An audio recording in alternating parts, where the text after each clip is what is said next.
Ils n'ont pas réussi à se hisser à la plus haute marche du podium, mais ils ont fièrement représenté le Fénois au championnat du monde de couteau de feu sur l'île de Oahu à Hawaï. Heymana Andy Colberry et Joseph Cadusto ont concouru en catégorie adulte professionnel. Pas de quoi éteindre leur flamme puisqu'ils retenteront le titre l'an prochain. Reportage.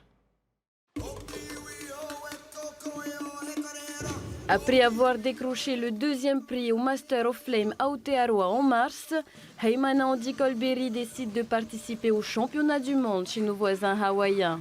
La semaine dernière, le jeune Hauke Amowai décroche le titre de champion du monde en catégorie intermédiaire. Heymana, lui, joue dans la cour des grands en catégorie professionnelle. À la veille des présélections, le représentant haïtien revenait sur son intense préparation. Beaucoup de travail acharné fait que maintenant je me sens assez confiant, assez pris pour surmonter tout ça, et soulever avec moi toute la Polynésie française. Hier soir, jour J, Heymana a fait preuve d'une grande détermination malgré quelques loupés. Sur les 32 candidats, un autre Tahitien bien connu de la discipline fait lui aussi danser les flammes avec passion, Joseph Cadusto. Leurs prestations ne suffisent pas à les hisser dans le trio final. Le titre mondial leur échappe, mais leur aventure consacre néanmoins une victoire, celle d'inciter les autres artistes polynésiens à viser toujours plus haut.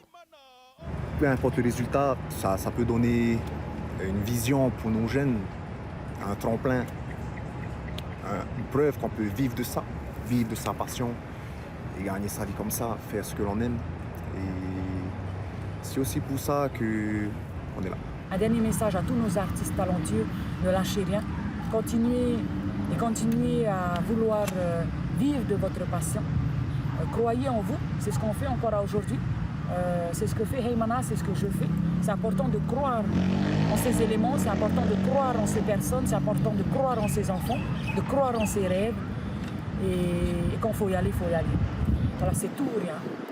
Aucun doute que les représentants haïtiens donneront tout, une fois de plus, l'an prochain.